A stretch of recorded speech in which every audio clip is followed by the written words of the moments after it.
একজন নারী সবসময় নিজের স্বামীর কাছে নিজেকে নিখুঁত দেখানোর চেষ্টা করে, তাই প্রতিদিন সাঁতার কাটতো যেন নিজের ফিগার পারফেক্ট থাকে। তার জীবনের সবকিছুই ছিল শুধু তার স্বামীকে ঘিরে। কিন্তু একদিন সে দেখলো তার স্বামীর গাড়িতে বসে আছে অন্য এক মেয়ে। রাগে চোখ লাল হয়ে গেল। সে সঙ্গে সঙ্গে গাড়ির দরজা খুললো, কিন্তু মেয়েটি বেহায়ার মতো গাড়ি থেকে নামতে চাইলো না, বরং নিরীহ সাজিয়ে সে স্ত্রীকেই উস্কাতে লাগলো। নারীও চুপ রইল না। গাড়িতে বসার পর থেকে সে মেয়েটিকে আরো বিরক্তিকর মনে হতে লাগলো। তার ভান করা নিষ্পাপ মুখ দেখে রেগে স্ত্রী গাড়ি থেকে নেমে গেল। বাড়ি ফিরে স্বামী বোঝানোর চেষ্টা করলো মেয়েটি শুধু তার সহকারী, এর বেশি কিছু নয়। স্ত্রী ভাবলো এতদিন স্বামী কখনো ভুল করেনি, তাই এই একবার বিশ্বাস করলো। পরের দিন স্বামী পাঠালো তার স্ত্রীর জন্য 2 কোটি টাকার একটি দামি হার। তখন সে মিষ্টি মুখে বলল, এই হারটা কত সুন্দর, আমি কি ছুঁয়ে দেখতে পারি? আর ঠিক সেই মুহূর্তে স্বামী সেই হারটাই মেয়েটিকে উপহার দিল, এমনকি নিজ হাতে তার গলায় পরিয়ে দিল।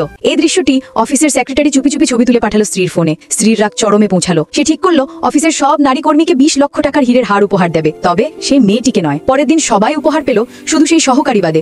সবাইকে বলা হলো সোশ্যাল মিডিয়ায় পোস্ট করে ম্যাডামকে ধন্যবাদ জানাতে। সবাই পোস্ট করলো, আর বুঝে গেল ম্যাডাম তাকে একদম সাইডলাইন করে দিয়েছে।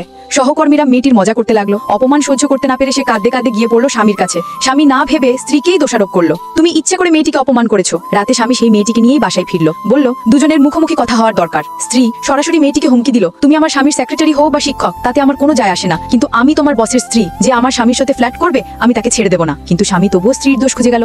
পরের দিন অফিসে মেয়েটিকে ঝাড়ু দেওয়া আর মেঝে পরিষ্কারের কাজ দেওয়া হলো। সবাই হাসছিল। ঠিক তখনই স্বামী এলো, আর মেয়েটি কান্না করে তার সামনে বসে পড়লো। স্বামী আবারও তার অভিনয় বিশ্বাস করলো, আর রাগে বাড়ি ফিরে স্ত্রীর সঙ্গে ঝগড়া শুরু করলো। প্রথমবার স্বামী অন্য এক মেয়ের জন্য স্ত্রীর ওপর রাগ দেখালো। তারপর সে সবার সামনে মেয়েটির হাত ধরলো, তাকে নিজের পার্সোনাল অ্যাসিস্ট্যান্ট বানিয়ে পুরানো সেক্রেটারিকে চাকরি থেকে বের করে দিল। পরের দিন স্বামী মেয়েটিকে স্ত্রীর সামনে এনে শান্ত গলায় বলল, যা করতে চাও করো, কিন্তু আমার ঘর থেকে বেরিয়ে যাও। সে বুঝে গেল বিয়ে শেষ হয়ে গেছে। এরপর স্বামী মেয়েটিকে নিয়ে পার্টিতে যাওয়া শুরু করলো, বিলাসবহুল অনুষ্ঠানে অংশ নিল।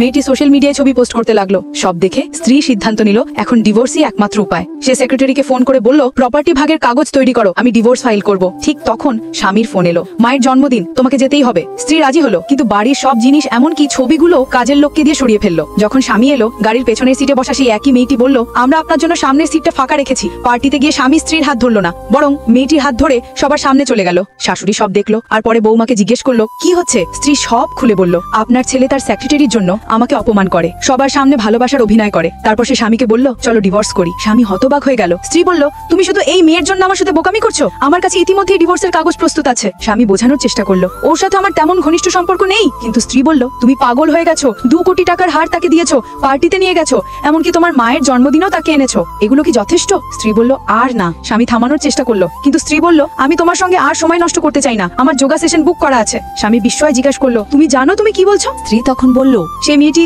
গর্ভবতী। আর অবশ্যই লাইক ও সাবস্ক্রাইব করে আমাদের সাথেই থাকবেন।